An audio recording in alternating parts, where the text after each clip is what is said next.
Well, I'm 87 years old now, Yeah. and I'm feeling that age when I'm trying to walk about and do things that are out in the forest and whatever. But as soon as I get on a tractor or I get in my car, I'm 20 years old. Disability for driving or riding or anything like that. But for walking, as you know, I was on the original watershed group of 7. And I came up with a lot of ideas after 80-some years of living in Freeborn County. But to me, the watershed activity moved so damn slow that I just couldn't tolerate it. I served my 2 years and said, that's it. It went from I'm not a politician. I'm a historian, and I'm quite knowledgeable in historical facts, and I'm willing to answer questions as far as history is concerned. As a matter of fact, they had me designated as the historian for the Lake Improvement Committee from almost day one. It was a real disappointment to me when the county commissioners allowed the lake to go under the control of the auctioneer. And at that point I said, I'm done. I'm pursuing nothing further in the way of efforts on my part to do improvements for the lake. It's in somebody else's hands now. Anyway, well, hopefully. I think they're doing a good job. I admire very much the pursuit that Connie Coppa maintains. Yeah, good. I just feel that they're heading in the right direction, but it goes so slow by my standards that I just have reluctance in being a part of it. One of my biggest disappointments was when the architects came here to do some thoughts for the improvement or the development of the old farmstead site. I was asked to make a presentation of my thoughts for that area. The architects thought it was so fantastic that the 15 minutes I was going to be allowed turned into 2 hours. And then 16 of the 24 big drawings that they made were based upon the idea that I had for it. But nothing has happened. Nothing has happened. That's frustrating, isn't it? It's a terrible disappointment for me because it was a fantastic idea to come up with a way of getting a connection between Albert Lee Lake and Fountain Lake in the form of a lock and dam. And they thought it was fantastic, and so did many others to start with, but it hasn't gone anyplace. So that'd be possible for take a boat from upper to lower lake? Yeah. It'd be just like a dam, you'd have an operator that would flood it. And I made drawings that the architects looked at and thought that it was a fabulous idea. And they ran with that idea and nothing ever happened from it. how feasible would it be? How feasible would it be to make such a step? Yes, it would have cost some money to do it. Yeah, but Anytime you build a lock and a... Yeah, but you could do it when you redo the dam. It'd be right there. Yeah. The dam needed to be replaced anyway. Yeah. The Bridge Street Still is. the Bridge Street Dam is a real mess, and when you see some of the pictures that I've taken over the years, this is the Bridge Street Dam on north side of Albert Lee. So this is a picture from the south side, and it shows the laminar flow of water until it becomes turbulent flow. And in working with ice machines, I found that turbulent flow water has characteristics that if you try to make ice out of it, it gets cloudy. If you turn it from laminar flow to turbulent flow, it gets into eddy currents. And here in this particular picture, you can see a swirl starting. And to me, that is a tornado. That's like a blender, huh? And the water on this side is actually coming back towards the dam. You can see the violent flow or the turbulent flow as it goes towards this eddy current. This is of the water coming under from this picture of quiet water going over the dam. Now I've got another picture where the water got still higher from that September rains, 8 inches here. when we had the 11 or 12 inches, and yeah. all of Hollandale got Yeah. flooded out, and the onions and potatoes floated out of the ground. Mm-hmm. Here the water is so deep that there's only a very small amount of turbulent flow. This is modular flow all the way down the river. And then I have a picture of the dam at Juglin, where modular flow turns into turbulent flow, and that also brings back eddy currents that, to me, turn into tornadoes. And when all of the tornadoes occurred in the south last year, it never did freeze out, really, like Fountain Lake sometimes froze out, and Albert Lee Lake froze out. But I don't think I ever saw a real complete kill. Many years ago, I crawled partway into a huge culvert that comes from the old Cansoda farm. Okay, south It's of on about the middle of the west side, or the south side of Pickerel Lake. Okay, so it's pulling some waters from that. And that, every spring, that drains what was Cansoda. And if you look at the ditches in Cansoda, that used to be a lake. And those okay. ditches have tied into that big tile. Kind of like what happened up in Hollandale, they drained it. Yep, it's the same thing as the river going through Austin. Mm-hmm. That's one source. There is, from the northeast corner of Pickerel Lake, a stream that comes in from the industrial part of South Albert Lee.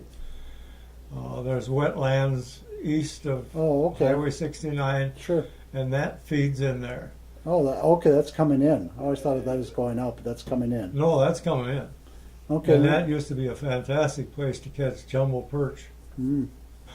I suppose it was a good spawning area for them. And Well, apparently they come in to feed when the nutrients come flowing in there.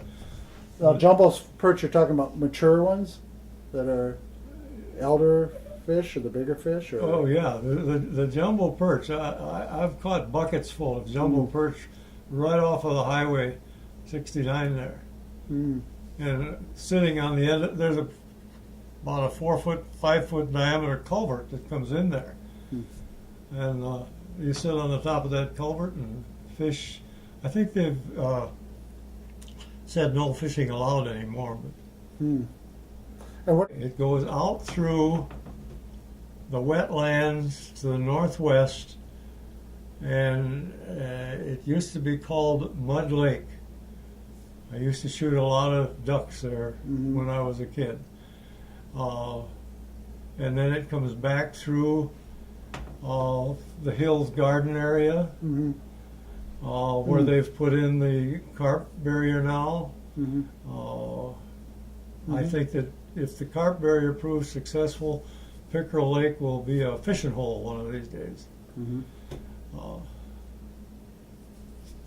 Yeah, I suppose you got a few carp in this lake. This last spring, when I was sat down on the dock and watched them, there was all the way from 6-inch carp to 2 foot long carp, The mature and ones. a few red ones, and Yeah. mostly brown ones. And I caught a few of them on my hook. And when you're fishing for bullheads or perch, and you get a 10-pound carp on there, You know it. you've got quite a fight. So, And they get away most of the time too, don't they? Well, no, I'm surprised that Huh? I learned years ago that you don't try to horse them in. You just let them play themselves out. Finesse it, yeah. And you set the drag on the reel so that they can run with it. And when they get tired of running, you bring them back slow and easy, and then you get them back by the dock, and they take off again. Looking into Albert Lee Lake when the ducks and the geese were there by the thousands, and my dad was a very ardent hunter, he would go down there and we'd look, and I don't recall seeing a lot of carp. That would be in the 30s and the 40s. When did it When get? we moved out here to build this home in, let's see, we moved out here in 1950, and we've been here 62 years now, almost. And when we moved out here, we saw some evidence of carp down here, but it gradually increased through the next 20, 30 years to the point where it was all carp.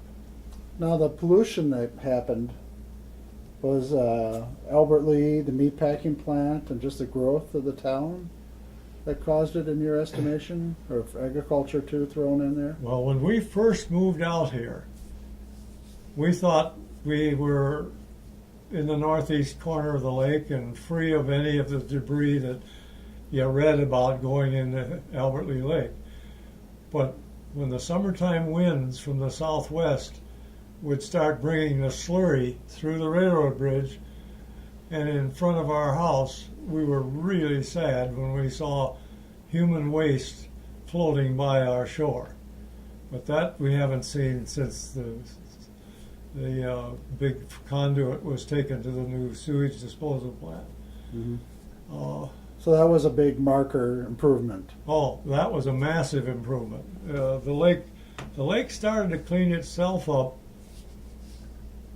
I would say, right after that conduit was placed to the new sewage disposal plant.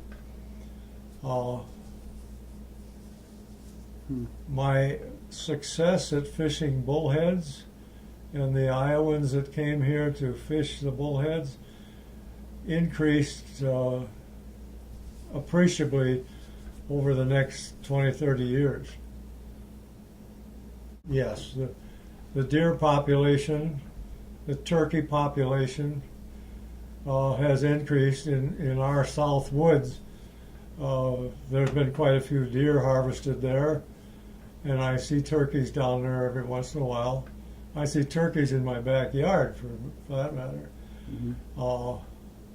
I see coyote tracks. I haven't seen any coyotes. Lots of fox tracks, and I do see fox. None of the cougar, though. Pardon? You haven't seen the big cat, have you? I did not see the wildcat, no. But I wasn't too sure that one day last winter, when I went down to my shed in the woods, that I didn't see that track, because it was either one really big coyote or it was the cat. Because it was a paw print that was at least that big. And I looked at that and I said, I don't think that's a coyote. I think that's a bigger cat than a coyote. Blank check. I would take the model dam that I built 5-6 years ago. I think you took some pictures of that. Yep, I might have, yeah. I would take that back to the Corps of Engineers, because they expressed a tremendous interest in developing that with the Corps of Engineers down in Rock Island, Illinois. Harley Miller and who else? Paul. Good old Paul. The senator. Oh, Overgaard. Paul Overgaard. Yeah. And let's see, who was the other? Harley Miller. The four of us took that model to Rock Island, and after going through all kinds of gyrations to get in the place, they marshaled a bunch of engineers, and we sat and explained the dam for probably an hour. And they wanted to keep it, but I wanted to bring it back to Freeborn County and develop it for the benefit of the Freeborn County people. Well, describe the dam. And they just Is it patented or is there No, physics on it? I- What are the physics? I on it? gave up on pursuing patents years ago because there was a doggone much red tape to getting a patent, and once you got the patent, it wasn't worth a darn unless you got people that tried to copy it to cease and desist, and if they didn't cease and desist, then you had to take them to federal court. I wound up protecting, in effect, Scotsman patents in about at least a dozen different federal court patent trials. Can I get your background really quick? You're an engineer. Do you have a degree in engineering at all? I barely made it out of high school. Okay, so this is all self-taught, self-learned? Yeah, I barely, well, I shouldn't say it, but I was one of the high-ranking members of the class of 42 in Albertley. But when I went in the service and contacted rheumatic fever and spent 7 months in the hospital, they said I would never live to be 40 years old. So I didn't pursue an education when I came back. My father was upset with me that I didn't, but I didn't. I just went back to work in a machine shop, and I came up with ideas for onion weeders and potato diggers and all kinds of stuff for the Hollandale group. And then Scotsman came to me with a lot of concerns, and I solved their problems while still at the Midway machine shop.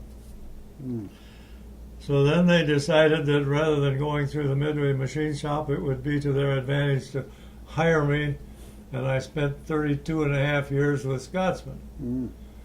I wore 8 or 9 different hats in the time that I spent with them.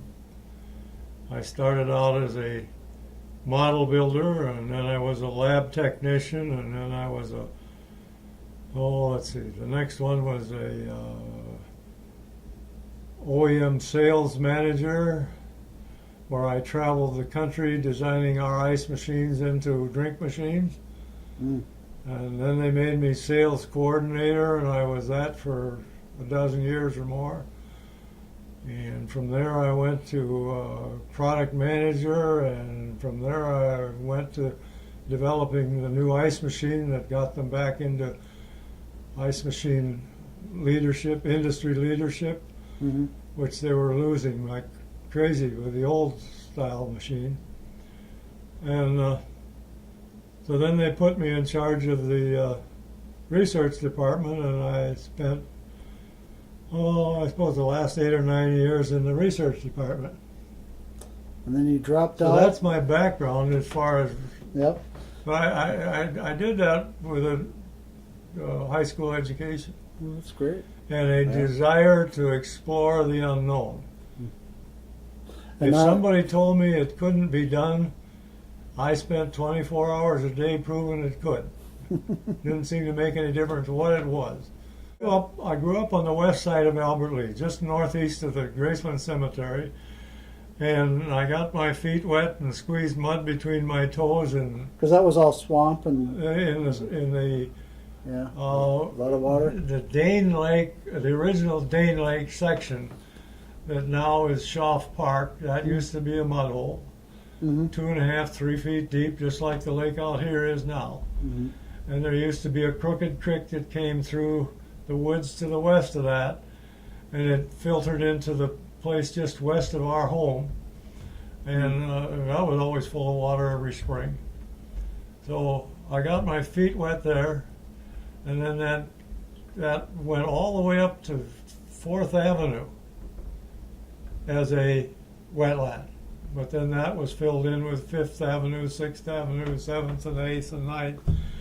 And Because it was very shallow, but they drained it, and they drained it and filled it in with stuff, and that's why the homes still have problems down now there. those homes all have water in their basement every time. Well, they put a pump in. Yeah. Yeah, So they pump it out in the streets, and it still has to go into Albert Lee Lake. yeah. So I think that the filter strips that they planted along the drainage ditches, that was the first step, and it was a definite step in the right direction. I'm not sure that it isn't like 100% complete now. Yeah. I haven't seen any places that there's farming right up to the drainage ditches. No. There may still be some, but I'm not aware how of. about the rock inlets? How does that work for somebody? Well, when a farmer drains his land, it'll usually dump into a tile line. Mm-hmm. And the tile lines But can usually be identified by a little pedestal that sits out there in the field. It's pretty much a drain hole. Yeah, and so the water gets out of there fast, but when it gets out of there fast, it goes into the lake, and then we have the flooding. So the rock inlet probably filters that stream of water that comes off the soil. Slows it down a little And bit. slows it down a little bit, slower than dumping it into that open chute. Mm-hmm. And I'm sure that it probably prevents the tile lines from plugging up and having to be dug up again. Mm-hmm. But it hurts me yet today to see tile being plowed into a field, because I know that it's another wetland that's going to be gone. And the wetlands were here for a reason. We're destroying the duck population's landing areas. I think that the flyway that used to come through here has gone to the west side of Minnesota and North and South Dakota because we don't have the flyway anymore. Mm. So I'd like to see the heritage that we owe to the creation that was here when the settlers came. I can still visualize hundreds of small potholes in Freeborn County because I used to fly in the 40s and the early 50s. I flew thousands of miles over Freeborn County. I knew every pothole in Freeborn County because I flew back and forth over all of the townships. And it really saddens me to see that heritage that was ours to either enjoy or destroy, which we, for the most part, did destroy. It really bothers me. It really does. Because there are generations to come that are going to suffer because we don't have the water. And I fear that if the results of those drainages someday get to the aquifers, there aren't going to be aquifers for us to get the life-saving water that we need. Mm-hmm. Sure, Albert Lee has a pump that digs way down a couple thousand feet, but most of our wells are 150, 200 feet deep. And when that aquifer is empty, what are we going to do? So it's If we gonna buy bottled water, the water has to come from someplace. I feel that I got an education from the man upstairs that is carrying into my tree farm years, that I am thoroughly enjoying my retirement in my tree farm. And I'm trying to do the things that restore at least those 15 acres to what they once were. I've shot my mouth off way more than I had planned on doing, but once I get started, the sentiment for doing something for future generations